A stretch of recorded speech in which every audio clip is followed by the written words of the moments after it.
Amigos, hemos escuchado las plegarias del compilador del Decálogo Universal.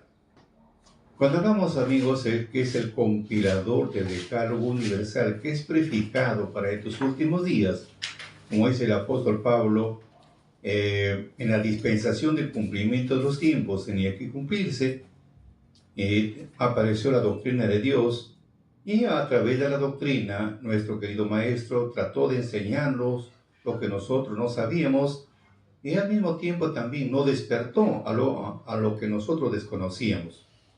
Por eso se dice que los enviados de Dios no son como los enviados de los hombres. Cuando un rey humano envía a alguien con una misión, el delegado finalmente debe retornar al lugar donde partió. Pero en cambio los enviados de Dios consumen su misión en el lugar de arribo. Así como está escrito en Job 38:35, enviarás tú los relámpagos para que ellos vayan, y dirán que ellos hemos aquí. No está escrito volverán y te dirán, sino van y te dicen, aquí estamos. Entonces, esa es la diferencia. Bueno, queridos amigos, hablando pues de la doctrina que es fundamental en nuestra vida, porque todo es a base de una doctrina. Y si no hay doctrina, no hay tampoco prosperidad. No hay. Porque la doctrina permite al hombre enseñarle la parte oscura de su corazón y buscar siempre el equilibrio para que busque siempre el controlar sus emociones, controlar sus pasiones y controlar sus impulsos. Porque cuando no controlamos nuestras pasiones, y toda cosa extremada trae consecuencias. Ejemplo, si comemos o digamos participamos los alimentos exageradamente, nos puede traer consecuencias, una disentería. Si no participamos de los alimentos, lo mínimo, vamos a terminar tuberculosos. Entonces el hombre siempre, yo le apuesto al hombre que busque el equilibrio. Incluso dice el rey Salomón que no seas demasiado sabio, ni tampoco sea demasiado justo, porque te puedes destruir. O sea, siempre debe haber el término medio, el equilibrio. Es como estar montado sobre una bicicleta. Si dejamos de pedalear, si nos caemos a la derecha, nos podemos quemar, y si nos caemos a la izquierda, nos podemos congelar. Sé que Dios ha puesto al hombre que sea equilibrado.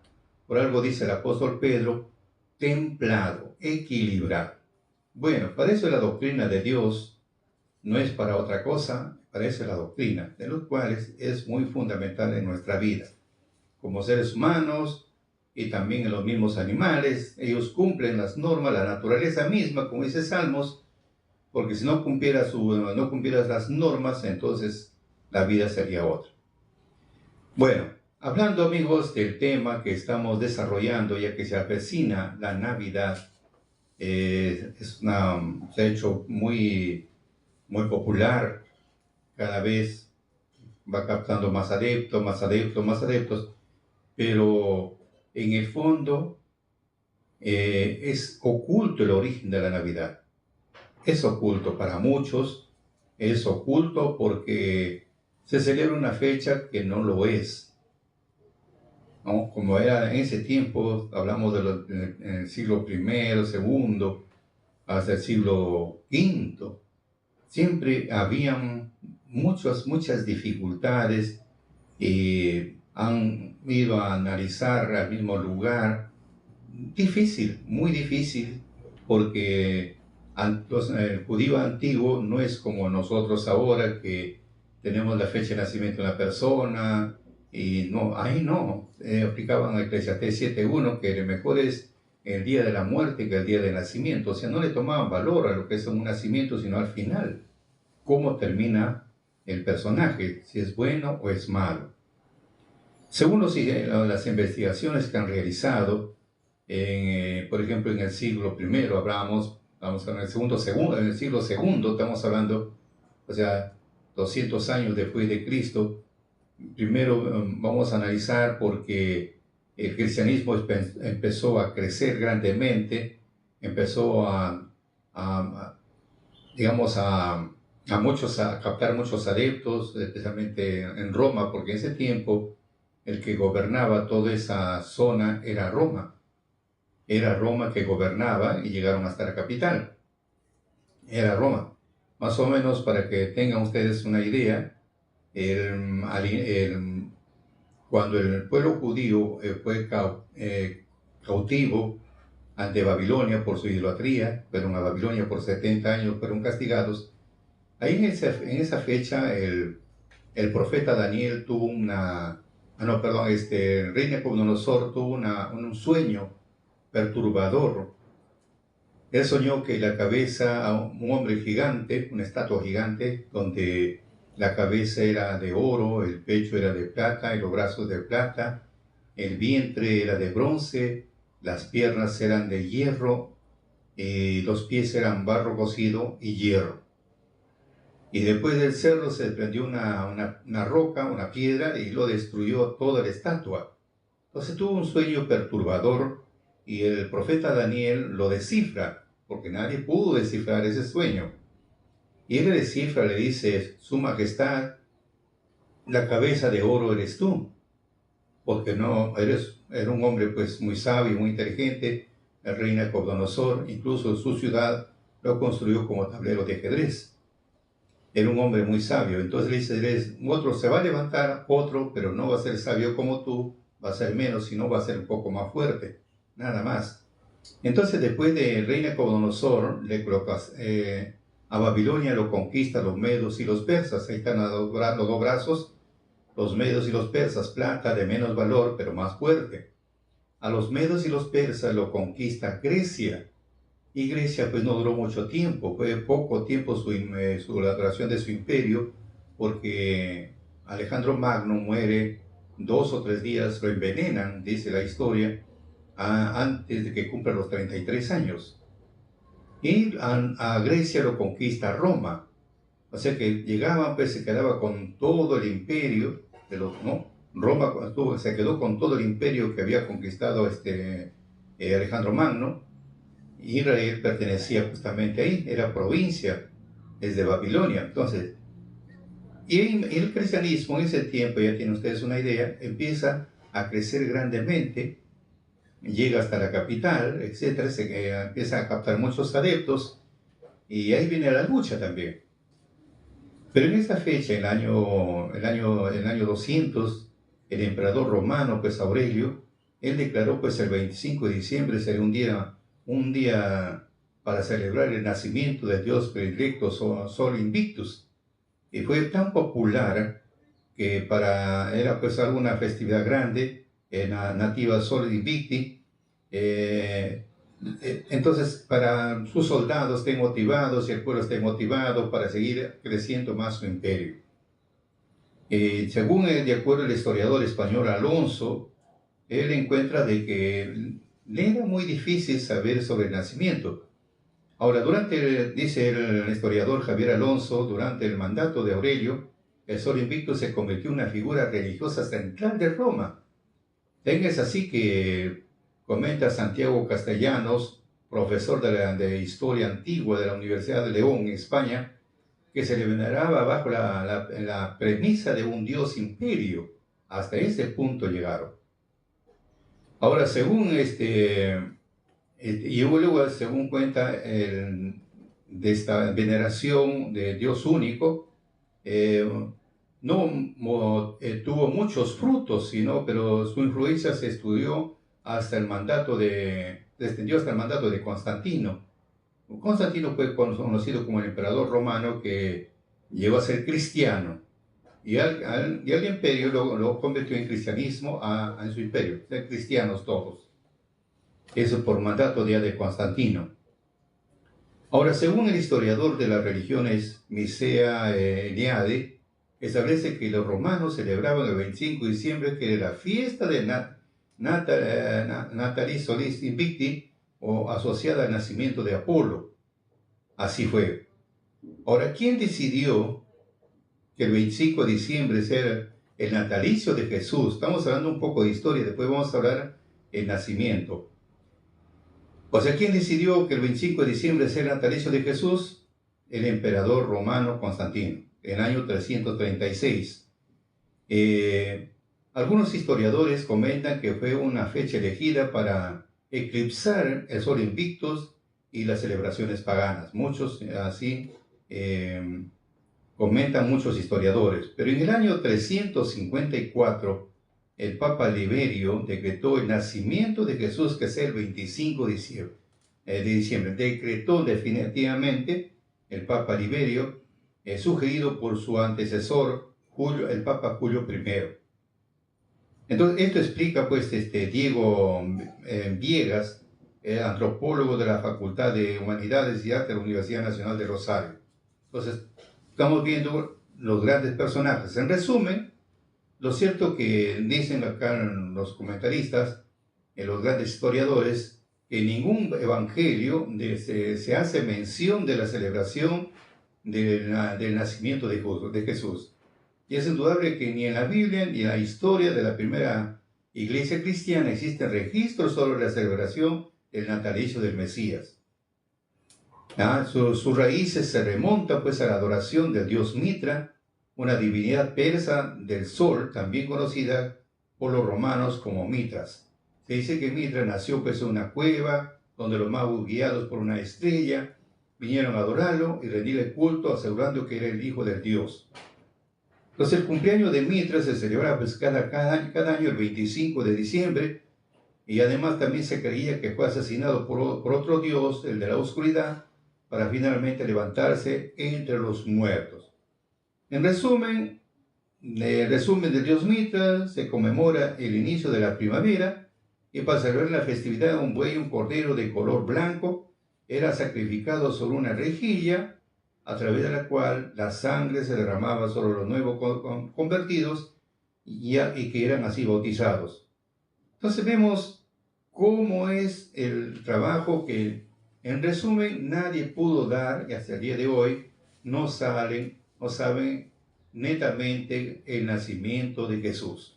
No saben. Entonces simplemente optaron por poner el dios solsticio, o sea, estamos en el solsticio, digamos, del sol, y también encontramos algo interesante, que era pues el del dios Mitra. No hay más información, y lo hicieron pues ya, o en forma oficial, el 25 de diciembre, en el año 354, por el Papa Liberio, decretó definitivamente 25 de diciembre, se hace, punto, y se acabó. Y eso viene hasta el día de hoy. 25 de diciembre nació Jesús. Pero nada, como dice nuestro Mesías, una mentira nunca perdura. Tarde o temprano tiene que descubrirse. Tarde o temprano se tiene que descubrir. Entonces llegó el momento de descubrirse de que había una fecha de nacimiento de nuestro Señor Jesucristo. Había una fecha. ¿Qué fecha? O sea, el día que vino a este mundo tiene una fecha de nacimiento. Y para leer la Biblia, para empezar, mientras no tengamos el Espíritu de Dios, es difícil. Lo podemos leer como historia, así como los historiadores han buscado repasar, revisar, y no han podido encontrar el nacimiento hasta el día de hoy. Hay varios cardenales que se han dedicado a investigar, porque la historia es larga, y no han podido dar con el nacimiento, y no pueden dar hasta el día de hoy sobre el nacimiento de Jesús. Simplemente llegaron a una conclusión final, dando más a la inclinación del Papa Liberio, que decretó el nacimiento de Jesús, un 25 de diciembre. Hasta ahí, todos no han encontrado una fecha, se han inclinado ahí, y seguirán inclinándose. Pero, como dice, no hay un mal que dure 100 años, ni cuerpo que lo resista. Entonces llega un tiempo que se descubre. Y la escritura, como está lleno de misterios, que si lo leemos en forma literal no lo vamos a entender. Pero si empezamos a escudriñar palabra por palabra, sí vamos a llegar a una conclusión final. Llegamos a una conclusión que sí existe. Es como más o menos le puedo dar un ejemplo para que ustedes me puedan entender, para que vean el misterio de una parte nada más para luego comprender, ir al nacimiento. Vemos en el caso del mes, por ejemplo, el mes judío. Ellos se emplearon mucho con el calendario lunar. Siempre fue su primer año, según la escritura, el primer día del año o el primer día del mes es la luna nueva. Y al basándose en ese punto, la mayoría pues llegan a 28 días. Bueno, la semana pues 7 días, 7 por 4, 28, ya 28 días tiene, listo. Pero usted va netamente a lo que van programando, la luna tiene 29 días y horas. Muy bien, pero según la escritura, el mes tiene 30 días. Te descuadra completamente. Y si hablamos del año, tiene 360 días al año. Pero una cosa es lo que dice la escritura y otra cosa es nuestro concepto y lo que han aplicado pues el calendario gregoriano en 360. Aún me he puesto a analizar un poco sobre el calendario que aplicó los incas. Siempre su año nuevo lo han festejado el 21 de junio, que eso era una fiesta grande, donde venían de los 4 suyos con sus ofrendas, todo, como estamos hablando, a Sacsayhuamán, para hacer una fiesta grande que el 21 de junio. Ya después lo han cambiado pues al 24 de junio por la conquista de Cusco. Pero en sí es 21, porque es el cambio de las estaciones. Y ahí tienen la piedra de los 12 ángulos, y 12 meses. Si usted empieza a sumar, va a encontrar que son 360 días. Parece un sueño lo que estoy mencionando, pero es así. Porque ustedes analizan lo que le dije, para luego entrar al nacimiento, le está hablando de una pequeña aclaración. Si leemos en forma histórica, es difícil entender, por ejemplo, hablamos del mes, nada más, una pequeña aclaración, nada más, vamos a ver en Apocalipsis, porque lo que estoy hablando es con una base, no estoy hablando de algo superficial, encontramos en 11,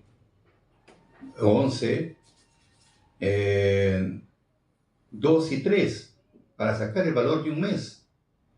Si leemos en forma literal, no entendemos nada. Lo voy a leer en forma literal y después nos paralizamos un momento para sacar la cuenta. Por ejemplo, dice 1, 2 y 3, vamos a leerlo. Me fue dada una caña semejante a una vara y me dijo, levántate, mira el templo de Dios y el altar y a los que adoran en él. Y echa fuera el patio que está fuera del templo y no lo midas, porque dado a los gentiles te hollará la ciudad santa 42 meses. Y daré a mis 2 testigos y ellos profetizarán por 1260 días vestidos de sacos. Estas son las 2 olivas y los 2 candeleros que están delante de Dios de la tierra. Entonces vemos acá en forma literal, no hemos entendido nada. Pero queremos saber más el mes. Está la respuesta está en el 2 y en el 3. Y echa fuera el patio que está fuera del templo y no lo midas, muy bien, porque es dado a los gentiles, punto y coma. Y hollarán la ciudad santa 42 meses, 42 meses. 42 meses. Entonces, como son 42 meses, nosotros queremos sacar el valor de un mes. Y el 3 dice, daré a mis 2 testigos, ellos profetizarán por 1260 días vestidos de sacos. 1260 días. Queremos sacar el valor de un mes, simplemente se hace una operación de división. 1260 días entre 42 meses. Si gustan, ustedes empiecen ahí a escribir 1260 días entre 42 meses, entre 42. 1260 días entre 42 meses y ahí le van a dar el valor de un mes. Miren, escondido está, al parecer está escondido, pero no está escondido. Y la respuesta es 30 días, así como está el Nuevo Testamento, también está el Antiguo Testamento. Entonces vemos cómo es todo oculto, algo parecido es el nacimiento de Jesús. algo similar. Con esta explicación ya es fácil comprender, porque todo está oculto. Y revisando los estudios del fundador de nuestra institución, señor Ezequiel Atahualcus Gamonal, él explicó un 12 de diciembre del año 1994 en el lugar de Cieneguilla, explicó pues a cientos de hermanos que nos congregamos en esa fecha, y da una explicación sobre el nacimiento de Jesús el 12 de diciembre del 94, porque estaba cerca los días de natalicio, así como ahora. Entonces, él explica, dice, bueno, había que aclarar también cómo vino Jesús al mundo. Vamos a hablar lo que él empieza a explicar. Bueno, habría que aclararles también cómo vino Jesús al mundo, conforme a la Sagrada Escritura, sobre el nacimiento de Jesús, el Hijo de Dios. Porque muchas gentes, caramba, esto no entienden. Desconocen la verdad sobre el nacimiento de Jesús. Así como estamos hablando de estos historiadores, es difícil.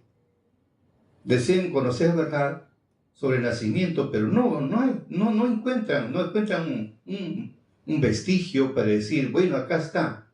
No lo hay. No han luchado tantos años y siguen luchando hasta el día de hoy y no han encontrado. Por eso dice, porque muchas gentes, caramba, esto no entienden, desconocen la verdad sobre el nacimiento de Jesús.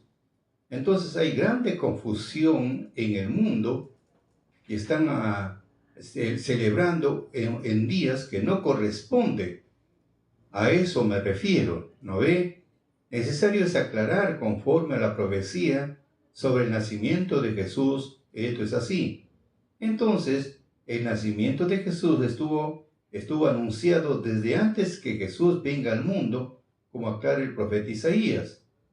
Entonces, el profeta Isaías hablaba, profetizaba antes.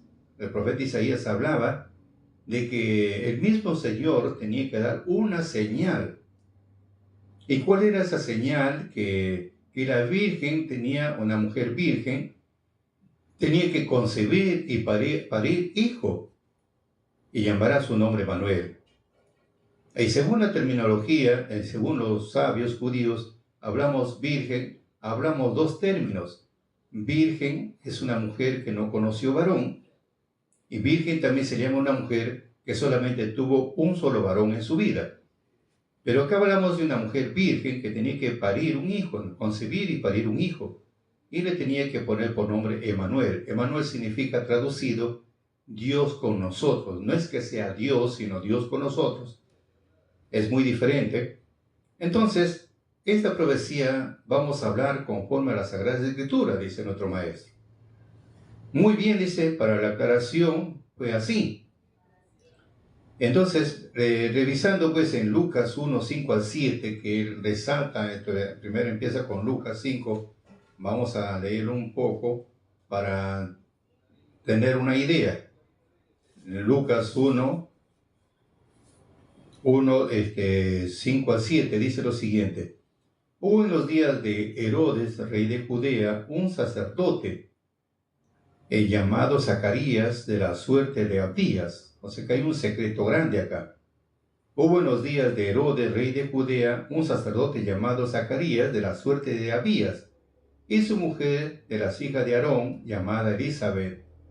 Y eran ambos justos delante de Dios, andando en reprensión en todos los mandamientos y estatutos del Señor, y no tenían hijo porque Elizabeth era estéril, y ambos eran de avanzados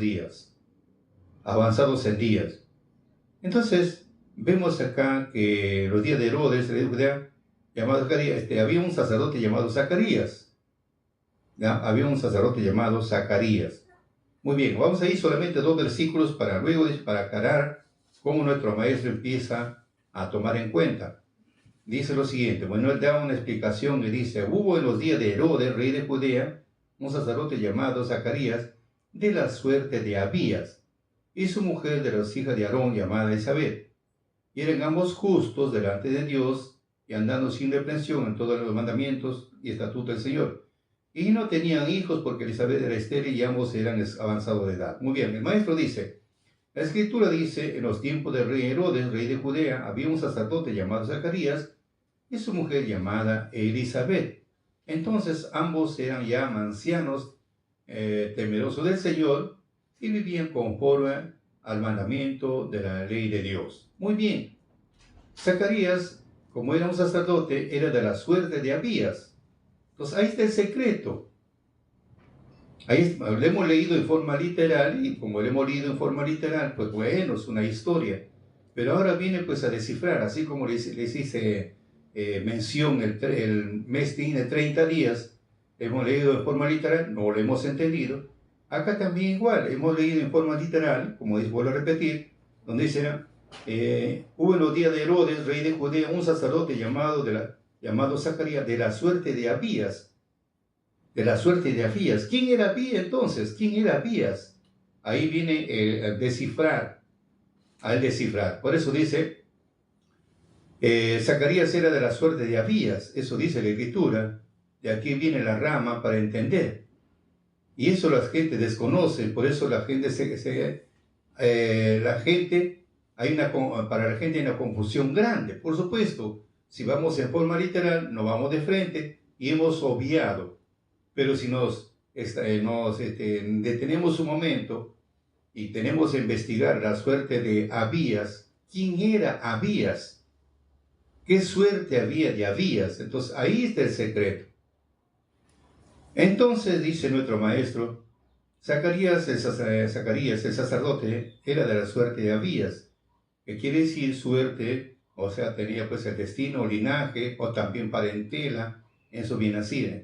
Hubo un sorteo de sacerdotes en ese tiempo. Entonces, para entender esto hay que aclarar desde el tiempo del rey David. Entonces, para que en ese tiempo hubo problemas, había pues, el sacerdocio no estaba ordenado para su servicio, porque tenía que presentar ofrenda todos los días. Entonces, ¿quién ordenó todo esto se llevara a cabo? Fue el rey David. Por eso les digo ¿por qué le digo esto? Porque en el tiempo del rey David, nuevamente se restaura el orden sacerdotal, conforme a la orden de Dios, para que cada sacerdote sirva conforme a su ministerio en el altar de Dios. Entonces, diferentes familias asumieron cargo conforme a la ordenanza de David, que era en turnos, que repartió de 2 sacerdotes cada mes, como está escrito. Entonces, cada sacerdote, o sea, habían pues 24 sacerdotes total. Entonces, mensualmente eran 2, así presentaban las ofrendas. Y dice en 1 Crónica 24:3, por eso estamos hablando de la orden de la suerte de Abías. Tenemos que remontar ahora quién era Abías, qué suerte tuvo Abías, quién fue Abías. Por eso el secreto estaba ahí. Entonces, esclarece el 1 Crónicas 24:3, donde dice la palabra repartió, David los repartió, ¿ya? Y por sus turnos en su ministerio, ¿ya? O sea, por turnos en su ministerio, los sacerdotes, la función que tenían que cumplir, porque está escrito que los sacerdotes son los llamados a adorar a Dios. ¿Cómo se adora? Con ofrendas. O sea, ellos fueron llamados para cumplir con su ministerio, pero lo repartió por sus turnos en su ministerio. Ya en 1 Crónicas 24:7 al 10, ya nos empieza a esclarecer un poquito más. Dice, y la primera suerte salió sobre Jobiarim, la segunda por Jodaía, la tercera por Arim, la cuarta por Seorim, la quinta por Malchías, la sexta por Miamín, la séptima por Cos y la octava por Abías. Entonces, Abías, ¿quién era? Un sacerdote. Y entonces hablamos, esos turnos siempre seguían, y Zacarías estaba pues en el turno de Abías. Por eso dice, había un sacerdote de la orden de Abías, estaba en ese turno. ¿Y el turno, qué turno le correspondía a Abías? El octavo turno. el octavo turno. Entonces ahí empieza a esclarecerse. Por eso dice en el versículo 10, aclara, el séptimo fue por Cos y la octava fue por Abías. Ahí está el secreto. En ese tiempo el rey David, cuando restaura el orden sacerdotal, entonces 2 sacerdotes por mes ofrecían presentes, conforme a la suerte que habían sido sorteados. O sea, uno tocó, digamos, el primer mes, segundo mes, tercer mes, y así sucesivamente. La cosa es que Abías le tocaba el octavo. Ahora, ¿cuándo comenzaron a ofrecerse las ofrendas? ¿Cuándo? Fue en el mes séptimo.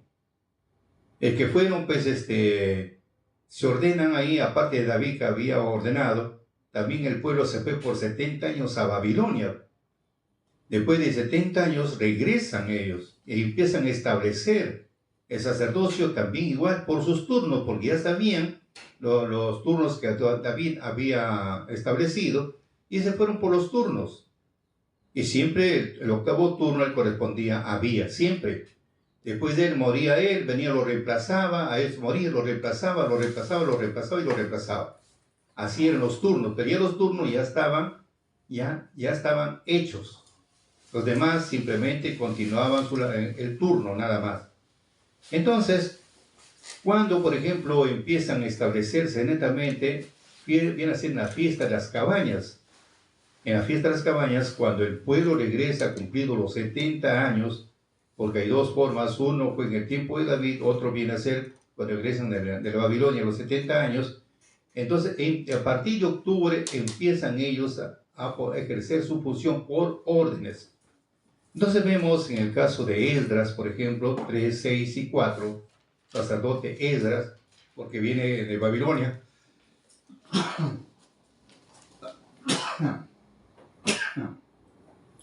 Como vienen de Babilonia, cumplidos los 70 años en el mes de septiembre, y en octubre empiezan a ejercer.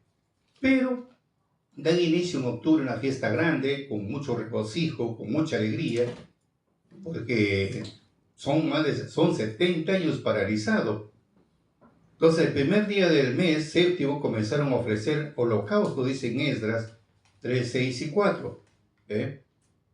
Vamos a ver, según la Escritura, Esdras 3, 6 y 4. Mejor con la Escritura, porque una vez hablar y otra cosa es lo que dice la Escritura. Capítulo 3, versículos 6 y 4, dice así. Desde el primer día del mes séptimo, estamos hablando del mes séptimo, el primer mes del año según Dios, de acuerdo a Éxodo 12:2, Deuteronomio 16:1, Éxodo 13:4, encontramos que el primer mes del año, según Dios, es el mes de Abib. Abib es en hebreo, traducido significa mes de la primavera. Después, ya cuando cuando un pueblo deportado de Babilonia también, viene con el nombre de Nisan. Nisan viene a ser el retoño, o también se le conoce el inicio o el comienzo de los frutos. Entonces vemos por la primavera. Viene a ser entonces el mes de la primavera es abril, el primer mes del año. Entonces tenemos el mes de abril, abril, mayo, junio, julio, agosto. Vamos a ver, acá dice agosto, septiembre, octubre. Octubre sería el séptimo mes. Entonces dice acá, desde el primer día del mes séptimo, estamos hablando del mes de octubre, comenzaron a ofrecer holocaustos a Jehová, mas el templo de Jehová no estaba aún fundado todavía. Porque lo primero que fueron era restaurar el altar, por el templo no, porque lo habían pues semi destruido en tiempo de Babilonia. Y 3, y asentaron el altar sobre sus basas, bien que tenían miedo de los pueblos de las tierras, y ofrecieron sobre el holocausto a Jehová, holocaustos a la mañana y a la tarde. O sea que a la mañana y la tarde, como dicen números también, uno por la mañana y otro entre las 2 tardes. Entonces estaban dando cumplimiento a esa orden. Muy bien. Entonces, dice nuestro maestro, desde el primer día del mes comenzaron a ofrecer holocaustos a Jehová, mas el templo de Jehová no estaba aún fundado. Hicieron asimismo la solemnidad de las cabañas, como está escrito, holocaustos cada día, conforme al rito que cada cosa en su día.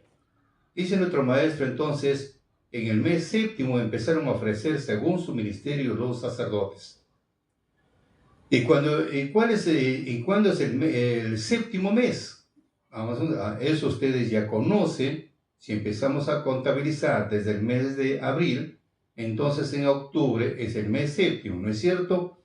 Por eso dice la Escritura, en la fiesta de las cabañas. Nosotros entendemos que por calendario el hebreo, conforme a Dios, empieza el año en el mes de abril. Según lo que Dios establece, es en el mes de abril se inicia el calendario hebreo. Muy bien.